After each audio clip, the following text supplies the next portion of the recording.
Hi, and welcome to the best thing you watched this week. This is Ruben with Ruby Tuesday and Chris from Movies and Munchies. This is our weekly podcast where we do a YouTube segment, then we do an extra fun segment with entertainment news and specialness in wherever you listen to podcasts. We will be there because we lurk in the dark corners of the podcast world. So if you haven't subscribed to us there yet, please do, and rate us because it really does help. Yes. And if you want some of this madness, then boy are in for a treat of English non-speaking. Yes. And good talk. The thing goes up. Yes, and the thing goes down. Oh, are you on the elevator again? Yes, I am. And talking about specialness, our Patreon is carrying on, and it's alive. I would be lying if it's saying it's doing amazingly, but it is there, and we're doing content. We're actually enjoying doing it. Yes. We've got a really special video going up today. That means it'll be on tomorrow. You can watch it on a Sunday, and that is going to be dad jokes video with a special loser gets a prize. Is that so what that is? if you want to see Chris lose at a game and win a prize, bring it on. Bring it on. I am ready. Then do subscribe to that. I think you'll really enjoy that. It's going to be a really good video. Yes. But for now, let's get into the best thing we watched this week on streaming platforms and cinema, in your mind, your dreams, whatever it is that you watched.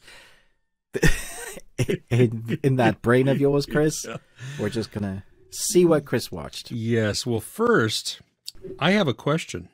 Oh, I am not going to ask that question. This is a family friendly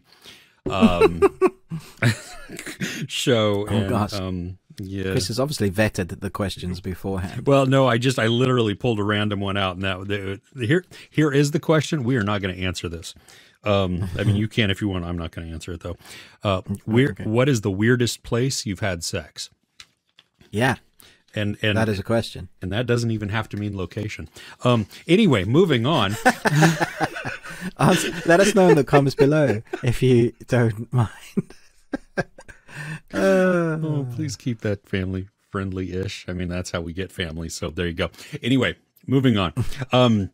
What is something that everyone looks stupid doing? That's a good question. I think that is relative because some people just have all the talent and the good looks, and they can put on a sock standing up without hobbling over and falling over. But me trying to put on a sock, I've thrown out my back putting on socks. Yeah, see, it's a dangerous job. Don't let anybody tell you otherwise. People that can do that are probably aliens, and that's a good way to tell. You have an alien detector. If they put on a sock quite easily, standing up, no hobbling about, something's up with that person. See, I think, and I mean zero offense here, but for most people, wearing high heels is not a glamorous or a successful thing. More often than not, I see now. There are some charities where men will wear high heels for like a day or a week, and it's a mile in her shoes, something like that, and they call them different things. But it's some of it are for like domestic violence, some of it are for breast cancer. They do different types of things like that. So it has a great point to it. But you get to watch men walk around in high heels, which is hilarious because that is just, we have no business doing that because it's just awkward, and typically the shoes are much smaller than our feet are. But I've seen a lot of women who struggle also with wearing high heels, and they end up more clopping around like a horse than actually walking. And I think that's just the mechanism of, because you're walking on your tiptoes, and it's not like you can go heel toe like you normally would with, a pair of shoes on. And so you just, I think it's a leveling playing field right there because you can't really run in them very, very much. I mean, you maybe scuffle along a little bit, but yeah. Okay. I don't know. Moving on. Okay. Yeah. Cool. Yeah. All right. Terrible question. Won't do that one again. All right. Excuse me. Ruben, do you want to go first? Sure. Okay. I actually have a lot in my list today, but they're Really? probably not going to be stuff that you expect me to talk about. Yeah. Okay. So I'll start at number 7. So I have 7. Oh my gosh. And it won't be long on all of them, but yeah.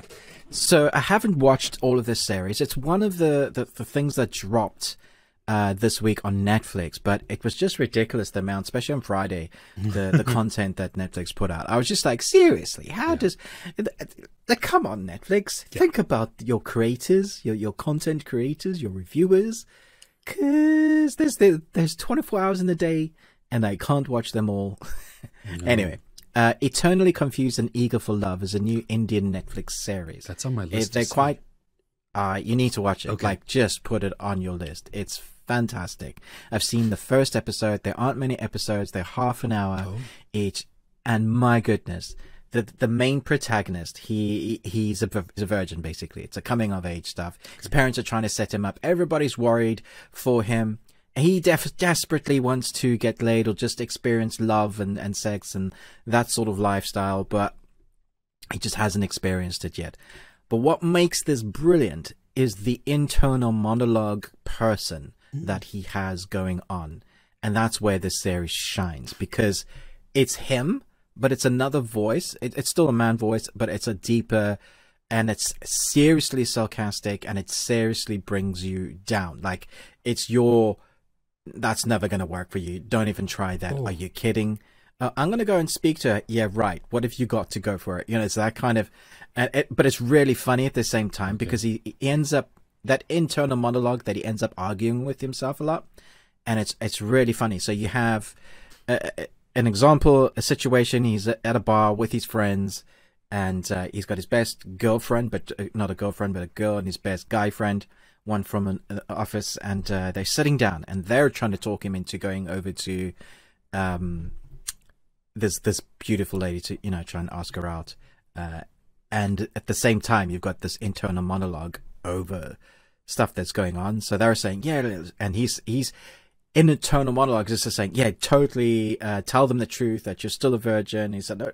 And then they're like, do you need some help? Did something happen to you? So his friends are also worried about him. It's just this constant barrage of people trying to control him until he snaps and he does something. And for like that one scene, he goes up to the woman and he goes, I think you want to make love to me.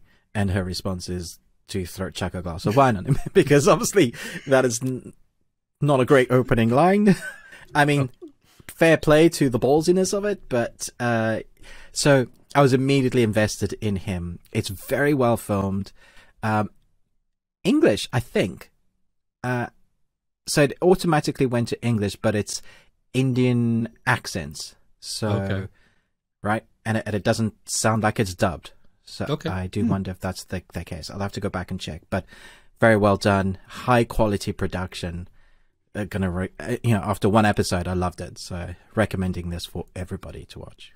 Nice. Well, the premise, there's this movie that I saw at South by Southwest last year, and I'm not sure if it's even come out yet still, but it's called Violet, and it's with Olivia Munn. And she has, the whole premise is that she has this internal voice also that is like that. It is very down on her, and it's very, it's over the course of this. Now, this isn't really a comedy. It's more of a drama, but it's her fighting against that, and it's telling her all of these negative things, and you can't do this and you can't do that. And you should just be quiet, go along with the flow. Don't stand up for yourself, all of these things, until she finally snaps, until she finally decides to stand up and do something. And so that one really worked. I mean, it's great for discussions. It's great for internal introspection. But this one, it was on my list, so I'm glad to hear that it is it's fun. So good. I'm definitely going to go back and watch the rest and, review it, because I think it deserves people's eyeballs to get on it, and we can bring more of that to them. So nice. Yeah. Nice. All right. Well, following in your footsteps there with something on Netflix that I have only started. It came out on Thursday, and I've only seen the first episode. It's like 8 episodes, and they're each an hour long. So it's a hefty one. It's a Belgian series called Soil. Yeah, I didn't get to this. Yeah, I wondered if it was any good. So the first episode, okay, so basically you have this premise is that in Belgium, you have a lot of people from Morocco who have immigrated there. And when they die, they don't want to be buried in Belgian soil. They want to be buried in their home soil. So, which that means then is that their bodies are sent back to Morocco to be buried, but that leaves their loved ones really far away. So it causes this conundrum, and it's an expensive process to be able to send your loved one to be buried in a different country that you're currently in. And so you have a dad who owns this business that ships the bodies and takes care of all of that. A daughter and her husband that work there, and then the son of the father, who he is, I don't know, mid-20s, maybe something like that, late 20s. And he's kind of like, you look at it almost like as the gig economy. Like he's trying to do something different. He doesn't want a behind-the-desk 9-to-5 job. He wants something, he's like an inventor. He's just got great ideas, or at least ideas. And so he's trying to make his own place in the world and not follow exactly in his father's footsteps. He doesn't want to do that.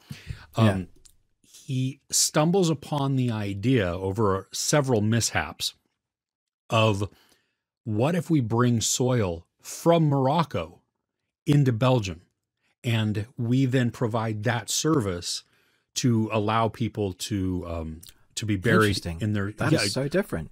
Great concept, and I wasn't sure.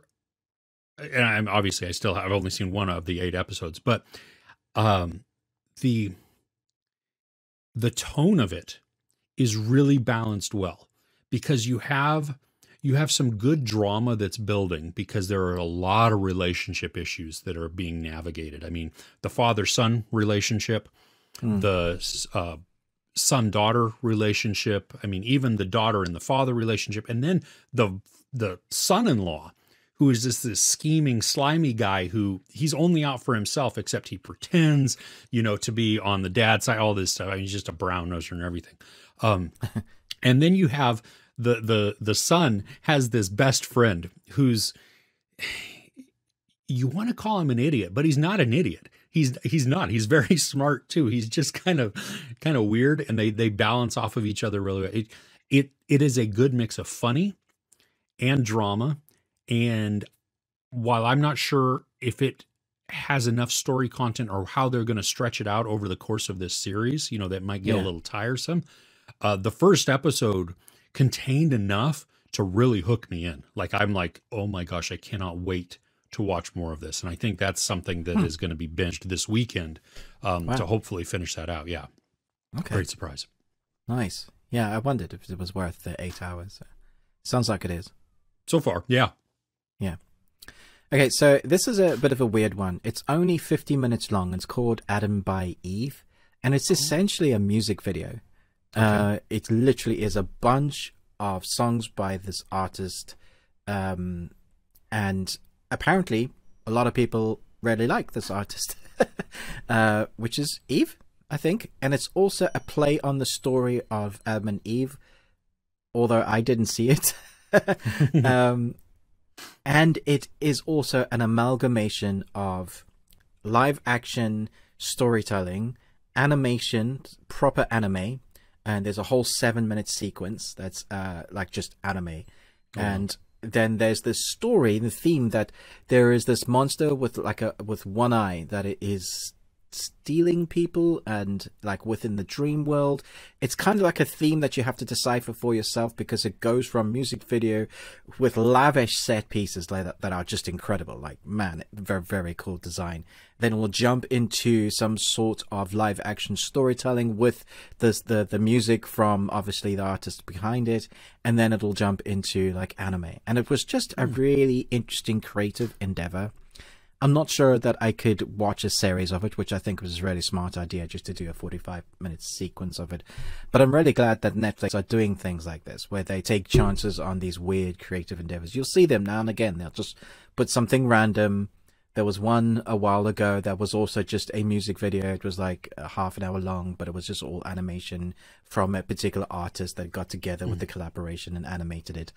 And this is along the same lines, although this has multiple genres from live action, anime, all that kind of things going on in it. Well worth a 15-minute watch. The music isn't my cup of tea, but it worked for what was going on. Nice. What is the music? What genre is the music? Like a mixture of pop and rock. Oh, okay. Yeah, it's not like our traditional rock. It's like pop rock. It does change up. It's like, you know, I'm probably going to offend a few people, but you get a lot of those dancing groups in anime. You know, you put those two and two together, where you get dancing groups and people are doing like there is a particular genre, and I can't think of it now. But if you mix that in with a bit of rock, then that's kind of what you get, soft rock. But that's why I call it pop rock. Sure. Very quirky, bubbly, sometimes a bit edgy, a bit like meme lord. If I'm wearing a black coat and wearing makeup, but I'm in the anime world rather than being a goth, it's that sort of feeling. If you put anime in Evanescence, but it's lighter than that. See, it's really out there. Wow. Okay. Yeah. Yeah. Okay. Fair enough. All right. What's next on your list? Cool. Well, you know what? Continuing on the music angle, then, this is something that did stream, and I think you can probably rewatch it on YouTube. But it is a St. Patrick's Day concert for Dropkick Murphys, and I love Dropkick Murphys. They're Boston, they're a Boston punk band. With a massive Irish flair to them, and just so good. They've done it. They do a St. Patrick's Day show every year in Boston. Right. And you know, once COVID hit and the pandemic hit, and they had this bit, you know, just everybody got locked down and shut down. They did a streaming only concert because that's all they could do. Nice. And so for the past 2 years, they've done that. And then this year they streamed it as well. So those of us that don't live in Boston and couldn't go there got to experience it also. So they did a live concert, but in conjunction with streaming. Yeah. Yeah. So you have the crowd there, you know, and it is a proper concert. I mean, it was 2.5 hours of them playing, and it was awesome. So, I mean, if you're not into the music, sure, it's not going to be that, but just, I mean, you get, and it's not nonstop music, just like you would go to any concert. You know, there's stories that they, you know, the lead singer will talk, you know, take 2 minutes to tell a story or whatever. One of their band members, one of the other lead singers, he wasn't there. So they cut out a couple of the songs that he would normally be lead on, just because he was dealing with some family issues. But overall, I mean, the music is great. They did some new stuff. They did a lot of their old stuff, and then they did an encore, which I wasn't sure they were going to do, because in a non-live setting, or at least a non in-person setting, to do an encore is very weird. You know what I mean? Like you end, and then the stage goes dark for a few minutes, and it just sits there, and you have nobody chanting or anything else. And then, you know, to come back. But in here, I mean, you have "Let's Go Murphys," and just growing and growing. And then, you know, 5 minutes later, the band comes back out, and then they sang, I don't know, 3 or 4 more songs. And it's just a lot of fun. Great. Yeah, so you could watch it on, it's probably still available on YouTube, maybe even on Facebook. Is this something that's spawned from your younger years that you started following? So they're a new follow. Okay. Well, not new follow. No, I mean, it's been 20 years. Okay. I think since I've listened to them, since I've been listening to them, something like that, 15, 20 years ish, somewhere around there. So, yeah, I really enjoy them. You know, a lot of the songs, and they're very, like, I like punk music, and I like all kinds of genres, really. I mean, I'll listen to pretty much anything. I just like, I like it when things have some melody to them also. Yeah. Like I've gone to a ton of metal shows with my boys, and because I used to go with them. Metal, as in heavy metal. Oh yeah. Wow. Yeah, like proper hardcore metal, like almost death metal sort of thing. Yeah, not as dark as that in lyrics wise, but yeah, the tone, the music itself, yeah. And so when my oldest son was probably 13, 14, something like that. Took him to a couple of shows, and those weren't like the harder metal. Those were just the intro into metal. Nice. And so I would take him because he couldn't drive himself, and wasn't just going to drop him off at some, club and just walk away. So I went, and, I got to find out, through that, I picked up a couple of bands that I really enjoyed. Nice. And so then I would go also, and then I took them Awesome. to one of the metal concerts because I was really loving it. I fell asleep one time at a metal concert. Wow. Also, it was like this weird experimental industrial type of, I don't know what it was. No. No, I was just standing there, and literally, because it was mostly instrumental, and it was a lot of synth, and it really put me to sleep. Like, I was just like, oh, wow. Okay. Just lulled me right to sleep. And as a kid, I used to listen to like a lot of hard rock, and I would fall asleep to that too. Wow. If it's just, I don't know. Anyway, but so Dropkick Murphys, if you're a fan, their St. Patrick's Day show is available on YouTube. There you go. Nice. And if you're not a fan, or if you've never listened to them, give them a listen. But what happens if you're not a fan, Chris? You wouldn't give them a listen. That's okay. Would you? Well, if you've never listened to them, if you're not yet a fan, not necessarily not a fan, if you hate them, yes, listen to them. That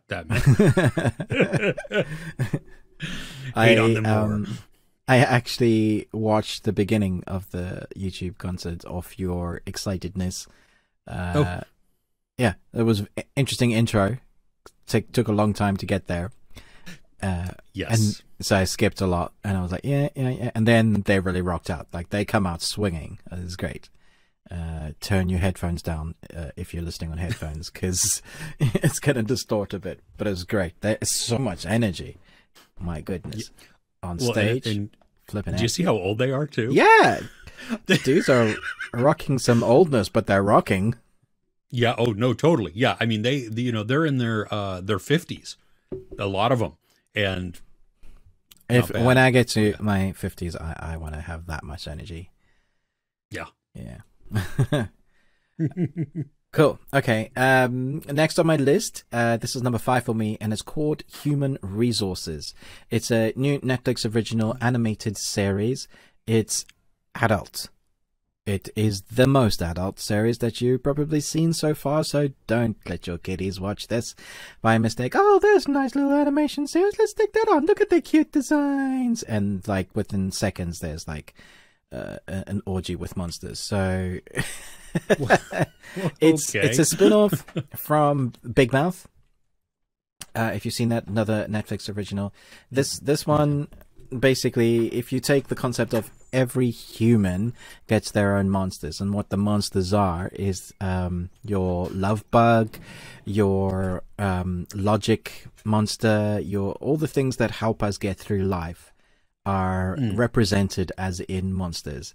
And so you have this whole network. Think adult version of Inside, Disney Pixar's Inside, okay, but and just way adult. Like if you think Robot Chicken is bad, or Police, there was this other one, Police something on Netflix, Police HD, whatever. Anyway, yeah, it's really out there. A lot of swearing, a lot of sex, and I really wasn't into it for the first couple of episodes until I started understanding what the show was actually about, and how it is representing us. What's interesting is that the journey, the actual emotions or the love bug or the logic characters have to go on, even though their humans are meant to be learning stuff about life, they learn stuff about life, which I guess means that the humans are learning stuff about life because that's them. There's also this weird crossover. I'm not quite sure where it fits in the reality of world, although we're talking about an animation series, is that one person's set of one person's set of monsters shouldn't be able to see the other person's set of monsters, but there are moments where, one particular storyline where one kind of does, and you're like, well, what does that mean for the whole universe? Is this real? So there's things and storylines that are playing along, and because of the character growth, once you get to the end, there's this whole big blackout. Something has gone wrong in episode 10, and because of their character growth, there's like a team, a camaraderie. There's still those characters that you're gonna love to hate, and those characters that you're gonna love to love, and those characters you're gonna like. This is the character that if the series was gonna get banned, it'll be whatever that series, that character says. No. It's just like so risky, so racist, so out there. Oh, wow. But they don't pick and choose. Everything is up for grabs, which I think when it comes for that sort of series, then it won't be for everybody. Equal opportunity offenders, right? My parents would not last a minute in this, but if you like a bit of raunchy, really out there humor, if you've seen Big Mouth, then you're going to enjoy this. Do you have to have seen Big Mouth? You don't. There are some references, and there are some things that you'll understand better. But as a whole, it's a separate story. Big Mouth is in this because it's one of the main monster characters. But yeah, very interesting, very different. Okay. All right. I rewatched 1995's Michael Mann crime thriller action drama Heat again this week. Let me tell you, there is nothing more spectacular than that bank shootout, or that shootout after the bank heist in downtown It's the LA. thing that people aspire to be. Like if you're making a car chase, if you're doing a shootout in the middle of the street from one location that's moving out into the street, that's what you want. The fact too that you feel all the buildup, but it is like it's Val Kilmer's decisiveness, like instant decisiveness. You know, as they're walking out to the car, everybody else is in the car except for Val Kilmer. And as he walks in, when he sees the cops, it's not even a hesitation. It is gun up, just shooting. And you're like, whoa, because we are right into it then. You know what I mean? The tension has built, but there's none of this like, ooh, are we going to shoot? Are we not going to shoot? No, it is. And then it is all out. But you know, one of the things was, so the sound design in that is spectacular because you just have you know, that echoing through LA, you know, even with the, you know, the screams in the car, you know, the traffic sounds and everything else. But then, so that one's very, very noisy, very chaotic, you know, a lot of yelling and everything else. Then you take the very end scene where you have Robert De Niro and Al Pacino at the near the runway. Students study now. Yeah. It is, there's no dialogue. I mean, you just have the sound of the plane taking off and then nothing, the musical score coming up. And it struck me like there's not any dialogue for a very large chunk of that, you know, and it is just that, it is truly that game of cat and mouse. And, you know, till you get to the very climax, great choice. It blows me away every time. Yeah, it is. You were talking about that scene where there's no dialogue, but we have had that scene with Robert De Niro and Al Pacino in the cafe, and I mean that scene alone is worth just showing anybody that wants to understand why film is important. Just sit them down and watch that scene. But the setting up for that silent scene that we get later, so you know, you get lines in there like "I will not hesitate." You're just like, oh, and so they're meeting. The thing is, both good and bad, you love the characters. You don't want them to get hurt or die. You know, Val Kilmer's character, oh my gosh. Just thinking about now, I'm like, I don't know if I can go through that again. Yeah, it's so, I mean, and the amount of actors in this movie. It's one of the, too. I mean, it ridiculous. Yeah. So many people, but like to have, I mean, even think about before the setup, I mean, just it's so well put together from a story standpoint, you know, where you have Robert De Niro being tailed and then he just slams on the brakes and gets out. Let's follow me. We'll go, you know, and they go to get coffee and they just sit there and that begins that super intense conversation. And there's, I mean, Natalie Portman, Charlize Theron, you know, the Allstate guy. That's just terrible. I can't remember his name ever. Dennis Haysbert, Danny Trejo. Of course, Danny's in that as well. It is a brutal movie, but yet so well executed. And it's not a short one. No. But it's one of those that, like, it's not one that I can sit down and just plop on at any given point in time. Like, I have to be ready to watch it. But when I'm ready to watch it, I mean, I'm like there, and I don't feel any time, sucked right into all of it. And it just takes us on such a huge character journey on both sides of it. I don't think my sons have seen this film. I need to sit them down and watch this. Cinema day. This is teaching day, kids. Sit your butts down. There you go. Yeah. But you'll enjoy the teaching. Of course. Because it's a spectacular you can't not movie. Enjoy it. Yeah. You might be like, that was so good. Yeah. Yeah, just, oh, goodness. Great choice. All right. There you go. Okay, so talking about my two boys, we went to watch an anime film at the cinema this week called Jujutsu Kaisen 0. So my younger son and I had to catch up on the anime. We had like 7 episodes to watch. And we were like, just like the day before, we were like, yeah, come on, we could do this. And we get to the film and it's like, oh, flipping heck, this is a prequel. It's so anybody that wants to go and watch a Jujutsu Kaisen movie, you don't need to have watched the series, although there are references to weapons and characters and people that you'll recognize, and the building of, you're like, oh no, I understand why that character says that, or has that particular line, or looks like that, or is so grumpy, is because of the stuff that happened in this movie. The movie itself is I have this tier list of like really great anime movies, and the top of that at the moment is Mugen Train. I think it came out last year, and that was from an amazing anime series that's just taken the world by storm. And they came out with this film that basically is a whole arc of a manga, but they made it into one film and somehow made it brilliant.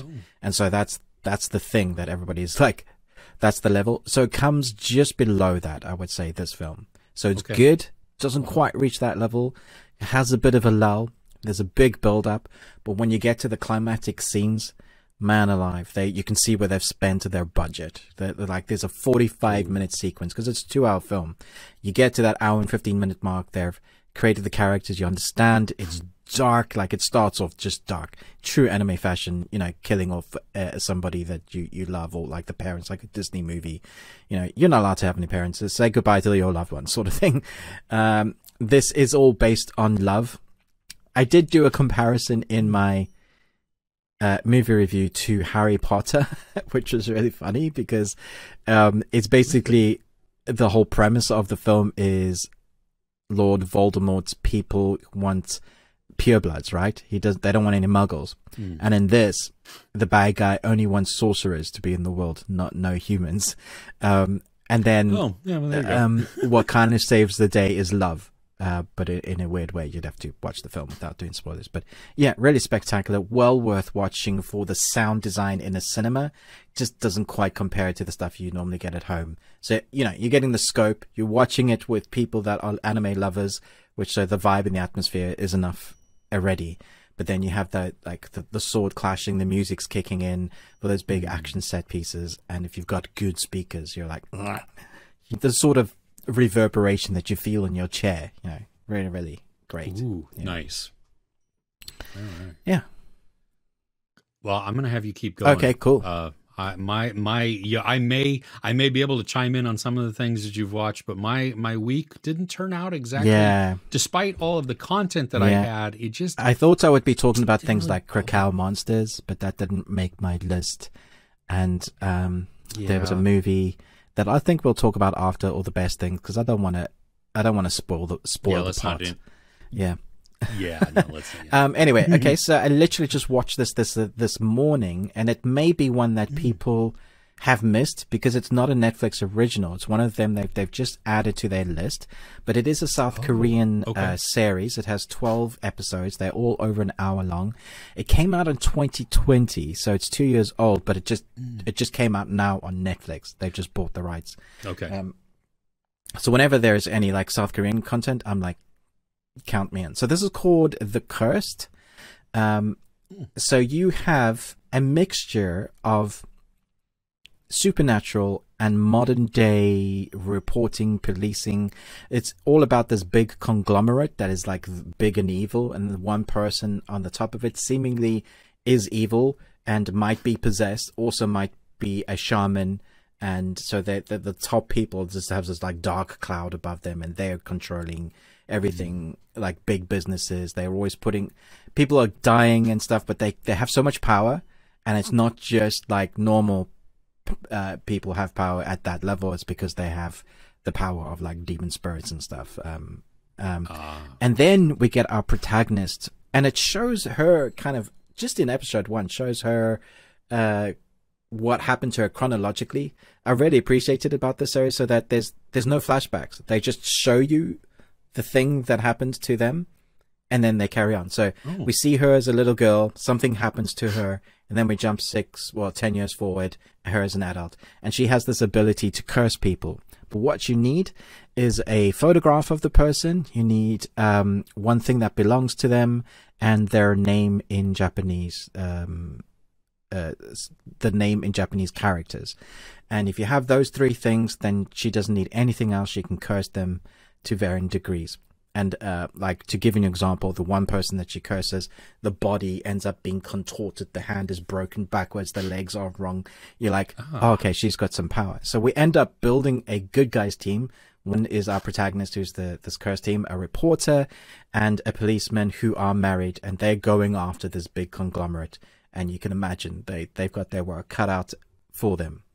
It's very interesting because it's dialogue heavy, but the dialogue is where the story kind of comes alive, because they're really telling you what's going on. And then you get those supernatural moments, which is really fun. Like, I definitely going to go back and watch the rest, even though they're over an hour long, and it's 12 episodes. Like, this is the sort of thing, like, I'm feeling now not too great. You want to grab your duvet, say, everybody leave me alone, and just like, just dive in and come back next morning and go, that was great. Yeah. What how are, like, so when they showed that the contorted all person of who's all mangled, is it how are the special effects? I mean, looks great. Yeah, I mean, it's good. an 18, so it's adult. It's not good, but it's not gore for the sake of gore. It's just it has it where it needs to be. I think it's more 18 for the themes that they have in it. I mean, this is all what I've picked up from episode 1, but I'm very excited to go and see what happens in the rest. So I do think this is going to be one that people miss on, because it's not on their front page. It's just sometimes they add like 50 to 100 things on one week, and you can miss the stuff like this so easily. But I have saved the day for you. Here it is. Yes, stick it on your watch list. That's awesome. Okay, should I? Well, and that's, well, I was going to say the following along in the lines of them adding things that may not be, there was a movie that I watched last weekend. It came out last week, in the middle of last week, but I watched it over the weekend, and it was called The Bombardment. Yeah, I just didn't get it. Was a Danish World War II drama, beautifully shot. Oh my gosh! So if you want to watch something that has just spectacular cinematography, watch it. The story is very sad. It's basically why I don't watch World War II stuff anymore. Yeah, it's, I mean, it's true story. But if you're looking for the escape or anything else, but it came out in like 2021 or 2020, but Netflix just grabbed the rights to it and bought it and brought it out. And so I love that they do this, that, I don't care if you slap your name on it and call it an original, whatever, that doesn't bother me at all, because now what you're doing is you're providing something that was only available to a small few, and you're giving it, to the world now. And so we get to experience all these different cultures and different forms of storytelling. And so that's, awesome. Yeah. I mean, talking about that, I'm just going to go off on a tangent a bit from that. The world of cinema and TV series that we don't know, you think, like, even in our world, we think we know a bit. We're maybe touching 5% of the content that's out there. And I mean that for real. I recently got access to Cannes series, not the Cannes film, but the Cannes series, which I didn't know was a thing. And there are a huge amount of series that they are showcasing that stuff I've never even heard of, like Really? doesn't even crop up. I mean, they had one random one there, like Halo, that is like part of the thing. It was like, oh, that's everybody's heard of the Halo TV series, which is coming out soon. But there are really interesting stuff, world cinema docus that that we've not even heard of, that were just our world cinema knowledge is minimal, and that's only from what Netflix has allowed us to see, because I use Netflix as it because Apple are starting to get into the docuseries and HBO are trying, but really Netflix is the one that's like grabbing stuff from all over, is representative of 200, so many of them, and there's a lot of like nonsense that isn't great at all, but sure, we're starting to get there. We're getting there. 5% there. Yeah. Anyway, moving on. So Disney dropped a new film called Cheaper by the Dozen, like a remake of the remake of the two other films. And we lasted 20 minutes, and I only started because I like Zach Braff. I expected this to be cheesy, but it was cheesy wooden. Sure. It was cheesy bad. The jokes weren't landing. And so I turned it off. I was like, I love you, Zach. I do. I think you're awesome. I think this is really aimed at very young, rather than family. I think it's aimed at young, because we love cheese and I love bad films, and I couldn't handle it. It's not mad, like it's not acted badly. It just like some of the kids just don't feel like they're acting. They more feel like they're reading lines, or it's reactive to what's on screen, and the forced humor. It's all of that kind of straight to DVD or Disney movie. And it has that feel rather than this is Cheaper by the Dozen. And it actually, if you go back and watch Cheaper by the Dozen, hilarious. Actually still really works. But that's because you've got an iconic father lead. And I think Zach is great, but unless you've got a tight script and that iconic lead, then it's just not going to work. So anyway, we switched it off and we put on Avatar. Because we've been talking about Avatar, literally the blue Smurfs, James Cameron, the tall Smurfs. Yeah, okay. And I was amazed at how this is still stood up. We were like watching this, like, oh my gosh, this looks great still, like seriously good. So we were talking about like while watching, because we've seen it so many times. We were talking like, okay, so what's Cameron gonna do with Avatar 2? Because it is definitely coming out this year now. December sometime, and I think 3/4 of the film is underwater, and this is where he's had home in, because The Abyss and Titanic, every time he does a film he changes cinema. So it brought us into the conversation of, is he going to force a new sort of 3D stuff? Because if anybody could do it, it would be him, because he's the one that started the whole 3D trend. It was only Avatar. It was, all cinemas had to change their projectors into real 3D. That was the stipulation. They had to do it. It cost them a bit of money, but they did it. And Avatar became the highest grossing film of all time, without needing 18 films to back it up into making.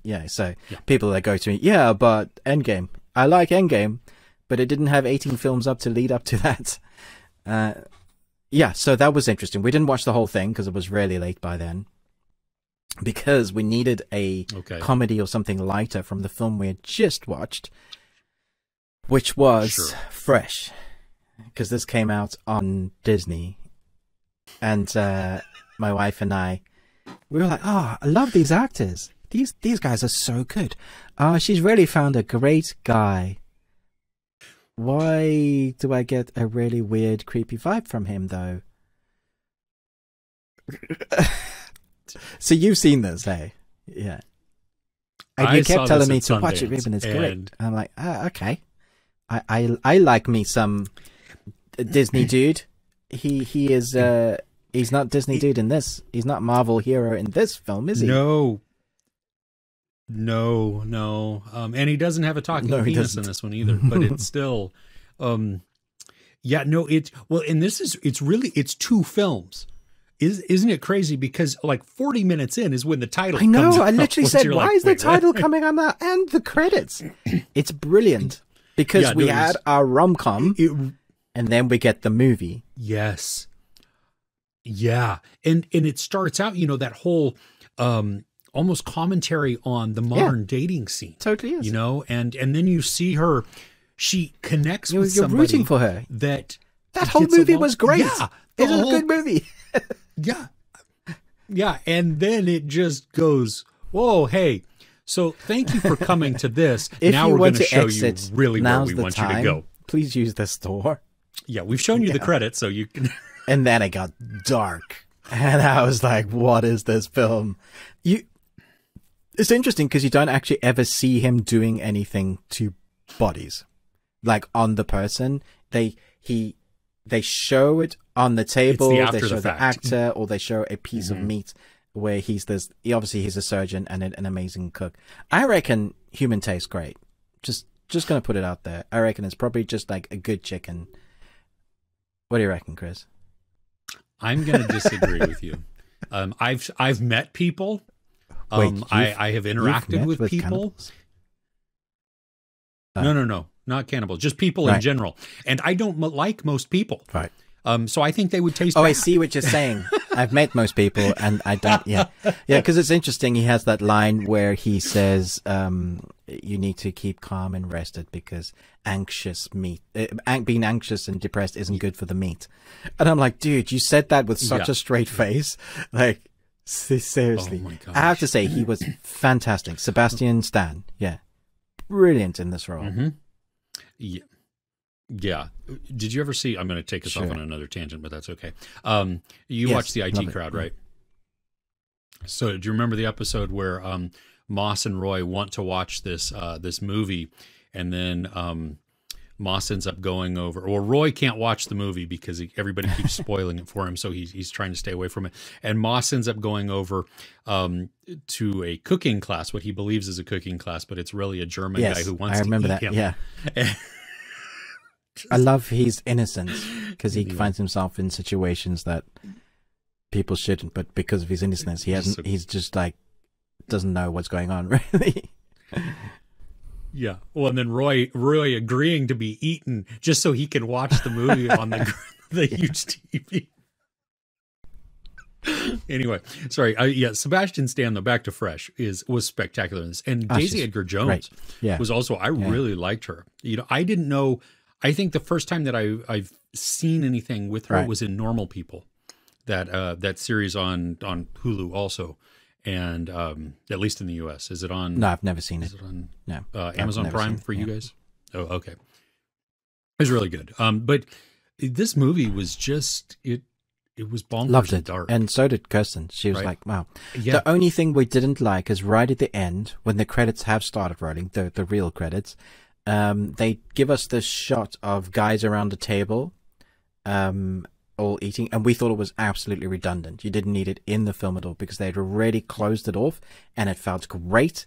It felt finished, and then they brought it back like it was an end credit scene or something. I was like, I really don't understand the purpose of that shot. It felt like it ruined because we were thinking about the film. And it, was stewing it, and then they put this shot, and I was like, "Don't do that. That makes you feel like you're an afraid director. You're not quite sure, so I want to put everything in. Just give it more. You want to force it in. Yeah. I agree. Yeah, but other than that, I thought for real a 5-star film. Very, very good. Interesting story. Very different. Yeah. Yes. Which makes me want to go and watch Raw, which I haven't seen, but I believe is the same director. I haven't seen that either, and people have recommended that to me over the years, and like, you really should check this out. And I don't know if it was on Netflix for a while. It must be around. I'm sure we can find it, but it'd be interesting to see. Yeah, it just seemed like one of those movies that I have to be kind of in the mood for, that you don't. Especially because I know what the concept kind of is, that it's not like, oh yeah, okay, I'm just going to sit down and watch this. Let me grab some food also while I do that. We always do that. We find the grossest stuff when we just sit down with it. Like, why am I watching this? We used to do that with the Bones series. I don't know if you've ever watched Bones, but it's seriously grim when they do the body part. Like they excelled at doing the grossness. And we sit down and be like, oh, damn it, it's Bones. Well, there's a movie coming out in April called You Won't Be Alone. and it's Right. with Numi Rapace. And do not eat Okay. during that one. Just Fair enough. fair warning Okay. there. Yeah. Can I give you a couple of Sure. stories? I'm before you done. continue? That's all of my titles. Yeah. Oh, okay. Well, so really quickly, going back to Zach Braff, Cheaper by the Dozen. That bums me out that the movie's not good because I was looking Maybe you forward like to it. it. I didn't think, I didn't have high expectations. But to hear Wooden, and like Yeah. like It just doesn't. stiff acting and really geared more towards the Yeah. young audience. Yeah, that bums me out a little bit. But three quick things, maybe. I don't know. Anyway, a couple years ago, the last time that we went to Disneyland in 2019, I saw Zach Braff and Nice. Florence Pugh and a couple of their friends. Where's- what- walking through. And so What's that was Florence Pugh kind doing of cool. Hanging out with Zach Braff. Oh, they really? They're dating. Oh, Oh, yeah. wow. Yeah, have been Okay. for a while. Yeah. Nice. So, and she's little. She looks little. but She's yeah. not a tall person by any means. Yeah. So it was just kind of cool. I mean, I didn't stop them. Oh, I'm glad you didn't. You know, 'cause I they're in there. kind of nodded, and Yeah. they were there to have fun. You know what I mean? And we were walking one way. We were walking past the Matterhorn on the outer side, and they were walking like towards the Matterhorn, towards what could be even like the Star Wars land there. And so I mean, we made eye contact. You know, I was like, hey, acknowledged who he was. He smiled, kept going. I didn't even try to stop them or anything else. And, you know, my kids saw him too, and they were just like, oh, that's cool. You know, and we kept going. My youngest son and I listen actually to a lot of podcasts. We listen to ours as well, because it's always good to critique. But one of the podcasts we listen to is a Scrubs Oh my gosh. rewatch party, which it is Zach Braff and Donald Faison. And it's called Fake Nice. Doctors, Real Friends with Zach and Donald.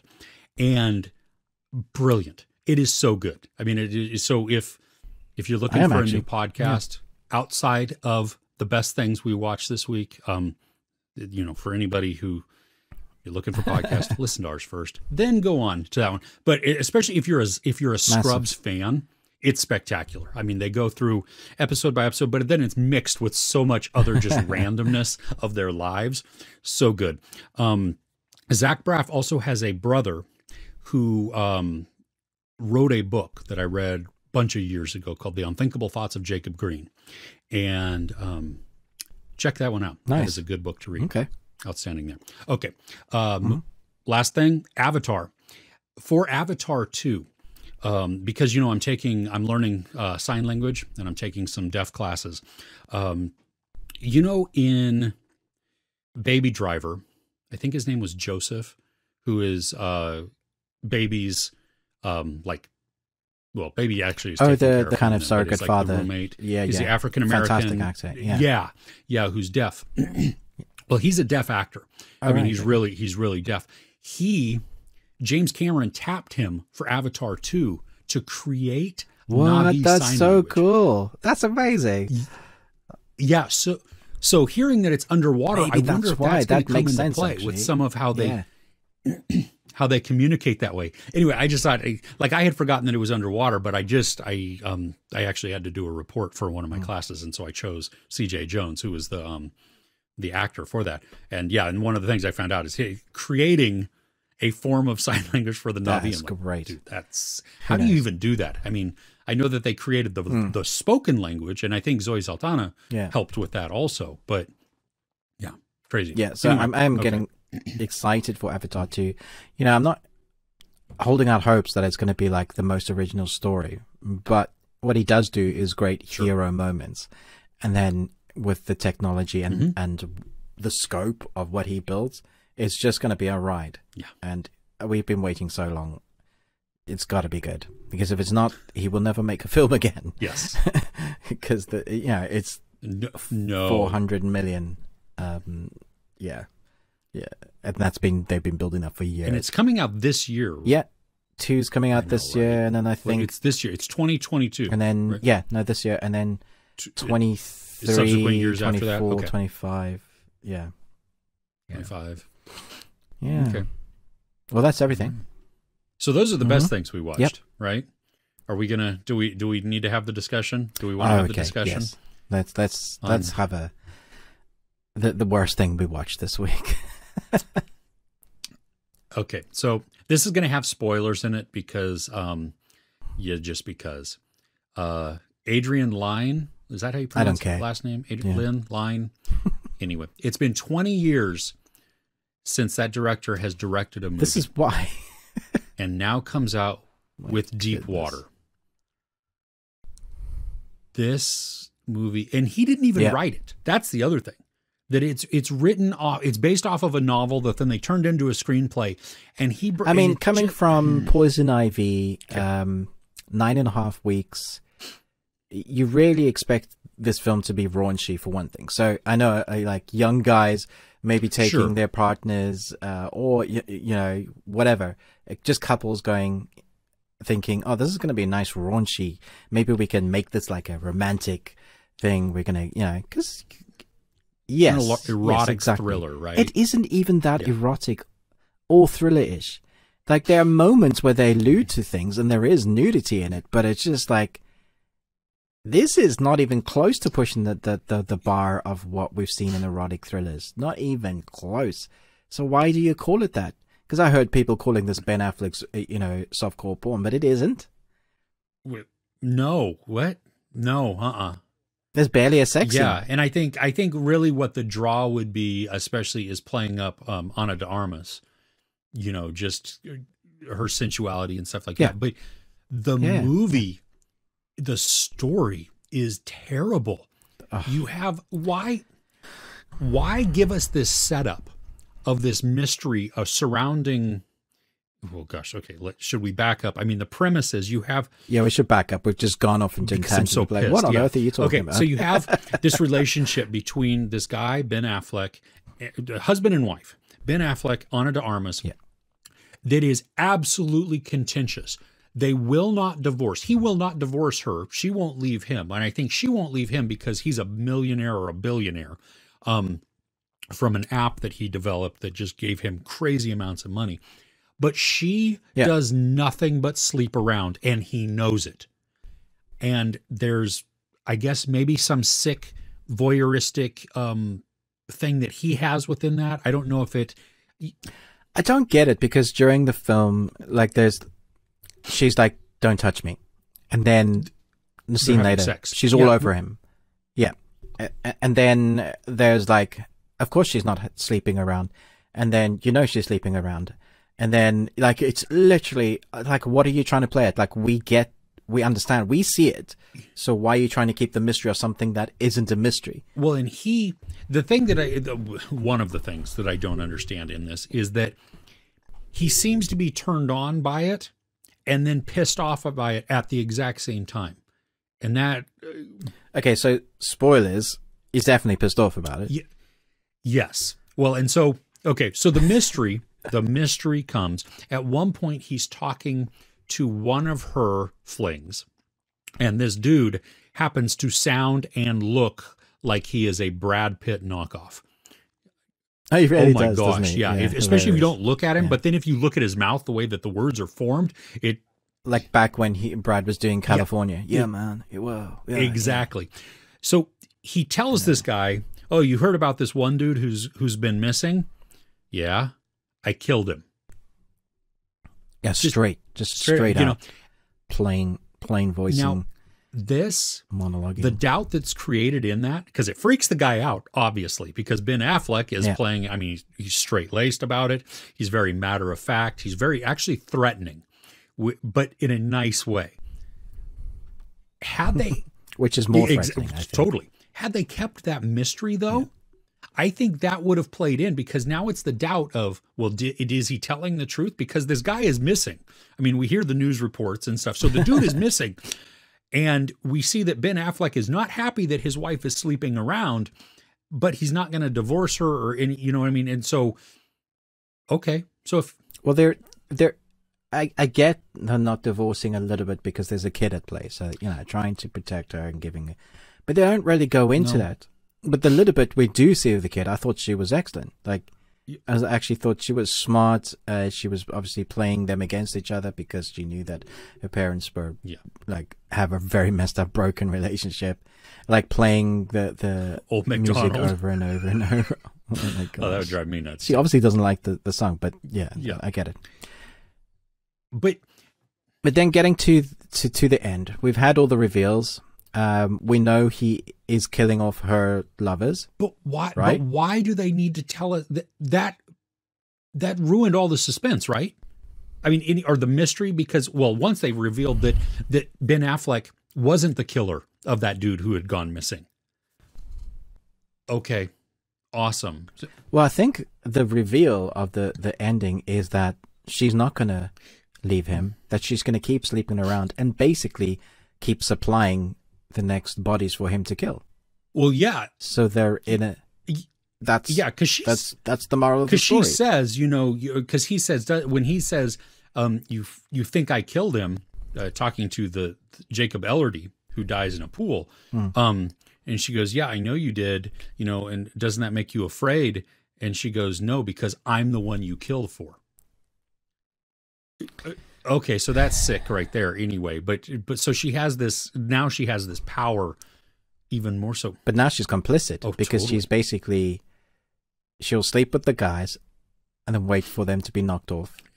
And basically she knows that whoever she chooses next is going to die. Yeah. And she knows what her husband's doing. Yeah. So she's a willing participant in that. I don't like either of these characters. No. I wasn't rooting for them at all. I didn't care. Like, I wanted that guy that had the side storyline who found out about him. I wanted him to get away. Oh, see, I didn't want him to. I didn't want him to get away either. I kept like, dude, you're driving too fast. This is gonna just slow down. You're fine.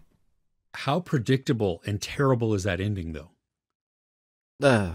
I mean, wouldn't it have been more fitting for him to run over Ben Affleck and then die?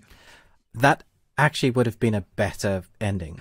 If they'd run him over, he died that way. The other guy died that way. Or how about there's so many different ways that this could have gone. I would have loved for Tracy Letts' character, who is this crime writer, to have been the one killing. You know what I mean? That becomes the twist. That that would have been because he's pushing the agenda that Ben Affleck's character is the one that's killing. Maybe he's obsessed with the wife. Maybe that would have been different. Just obsessed with his own. I mean, we see how into himself he is, where he's written the screenplay about himself. And so wouldn't that be an interesting story as well? But he needs some good content to write about. None of that. So he creates it. There is nothing obscured in this. Like, they tell us what it is. They show us what it is, and there's no mystery to it. And so I hate this movie. The more that it kept going on, it's like, why are you doing this? And you're right. When she's in the car and she's like, don't touch me. And then the very next scene, they're all over each other. My wife was like, where did we miss something? What? And I'm like, no, this is just par for the course, because this is it's a dumb movie. It is. Like, none of it logically makes any sense. Like, from a story. You tell me in any way how this furthers cinema in any way. Like, what creatively did this bring to the table that was what not to do? Maybe. How to waste a budget? Maybe. This is as an example of A-list actors, was an erotic director that has done some that in the past people kind of liked. So maybe you could do it, and you put those together. Still doesn't make. If you don't have a tight script, you don't have a decent story, you're not, even with those actors, you're not going to come to anything. Well, and it's not their fault, is it? They are acting. No, what they've been given. That's their job. They got paid. Yeah. Exactly. Yeah, and I don't think. I mean, I think the actors did a good job at creating the characters that they're supposed to create. I mean, Ana de Armas is she's self-absorbed, just very hedonistic, very I only care about me. She's very selfish, and she's also manipulative, because she knows exactly what she's doing to Ben Affleck. And he is some kind of psychotic sadist. you know, or masochist, I don't know, whatever, the enjoys being tortured by this view. You know what I mean? He I mean, you had to have known he was a serial killer when he had all those snails, right? why I see. Okay, That's a weird. It's just weird. the only purpose for the snails is at the very end where she steps on one. And so then she examines, why is it out? So then she finds the wallet hidden in that thing, which, So you telling me they built that into the story? Big part of his character. How much he's in love with snails. what else is, for what other reason? It's been established you don't eat them. And there's no other reason that it's just a quirk that he has. But here's the thing too. Snails stink, by the way, as well. Do they? I kill them because they eat my plants. A friend of mine had giant snails as like pets, and they stink. That's weird. Okay, so Ben Affleck is highly intelligent. I mean, he is. Yeah. Right.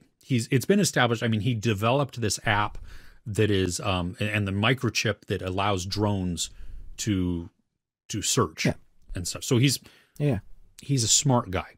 He's educated. So when he kills the dude at the lake or at the gorge or whatever that thing is, he takes off his own belt to wrap around the guy. He uses the dog's leash to wrap around the guy, but then he takes the wallet and keeps it. Yeah, I don't understand any of his thinking. I also got the feeling that he had done this a number of times before, and that's how he reacts to it. Like, I just see. I thought that the first time was in the pool. I thought that was his first. Oh, really? Yeah, that he that the rage finally got up to him. Okay. You know, either way though, I mean, if you're highly intelligent like that and you have time. You know what I mean? Like, he had some. I understand panicking because maybe you didn't necessarily expect that to happen, but come on, you threw a rock at the dude and hit him in the head, and then you were picking up a giant rock to smash his skull in. So he knew it was going to happen. Yeah, there's planning that's going on here, even in the moment, and so it just so much wrong. Yeah, it's not what I would have done. No, and I'm not even that smart, so I don't get it. Yeah, it's badly written.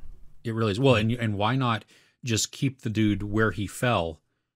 You know what I mean? Because then it looks like an accident. Because truly, he's hit his head. He's tumbled down. Everything about that setting is very natural. You know, as long if you don't touch him, he was walking along and fell. Yep. And died. And there you go. Yep. You know, sure, the question remains of how did he get there? But the question now is, why is he weighted down with rocks under the water? That, you know, with somebody else's belt. Stop prodding him with a stick. Yeah. This was not the best thing we watched this week. This was not the best thing we watched this week. No.